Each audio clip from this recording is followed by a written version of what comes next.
आप मुझे anti smoke guns के बारे में बताएं, क्या आपको वो काम करती है, शहर के अंदर नजर आ रही है? एंटी स्मोक गन्स में मेरी असल में रिहाइश शादरा से है। वहाँ पे इस वक्त अब तक कोई इस तरह का मेजर नहीं लिया गया, लेकिन मेरे कुछ दोस्त हैं जानने वाले जो कि काफ़ी अच्छे शहरों में रह रहे हैं, जिनके साथ ग्रीन बेल्ट्स बुलेवार्ड्स के साथ चलती हैं। एक सेग्रीगेशन हुई होती है रेजिडेंशियल और कमर्शियल एरिया के दरमियान। उनके पास ये है कि स्मोक गन्स का इस्तेमाल किया जा रहा है, सुनने में आया है, मैंने खुद अभी तक नहीं देखा। लेकिन आपको लग रहा है कि उस स्मोक गन्स के बाद, इस्तेमाल करने के बाद कहीं पे शहर की फिजा बेहतर हुई है?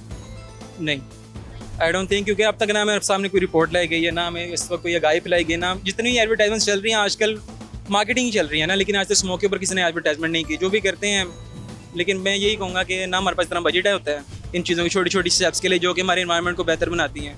सो आई डोंट थिंक इन छोटे छोटे स्टेप से कुछ हो पाएगा जब तक कि इसके ऊपर कोई बायोलॉज ना बनाया जाए, जिस तरह LDA के बायोलॉज हो जाते हैं, DHA के बायोलॉज हो जाते हैं। अच्छा, हुकूमत से आपको ये अपील करना चाहोगे? मेरी एक अपील है जो कि पूरे पाकिस्तान की भी है, हमें सांस लेने दें और आप भी लें। अस्सलाम वालेकुम। वालेकुम सलाम। क्या काम करते हो? मैं चाइनीज फूड पर राइडर हूँ। अच्छा, राइडर। फिर तो आप सारा दिन आलूदा फिजा और धुओं के अंदर ही रहते। जी, ये 12 घंटे की ड्यूटी मैंने करनी होती है।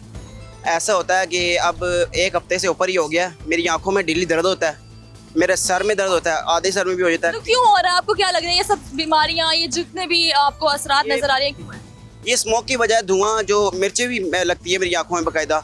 मुझे ऐसा लगता है कि जैसे थकावट सी है, बिल्कुल काम सही नहीं होता।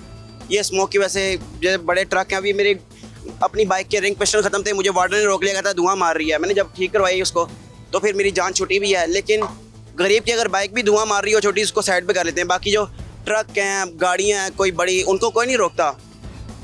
जैसे कि ईंटों के ये भट्टे हो गए, फैक्ट्रियाँ हो गई, इनसे समझौता कर लेते हैं, इनको कुछ नहीं कहा जाता, बस गरीब को दबा लेते हैं। नहीं, गरीब की बाइक पे तो धुआं नहीं मारना चाहिए ना, क्योंकि उसकी बाइक से जितना धुआं निकलेगा गरीब का बच्चा भी बीमार होगा ना।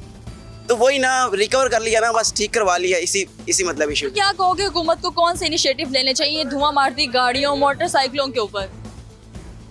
वो यही है कि वो फिर सारों को पकड़े, कानून सबके लिए बराबर होना चाहिए।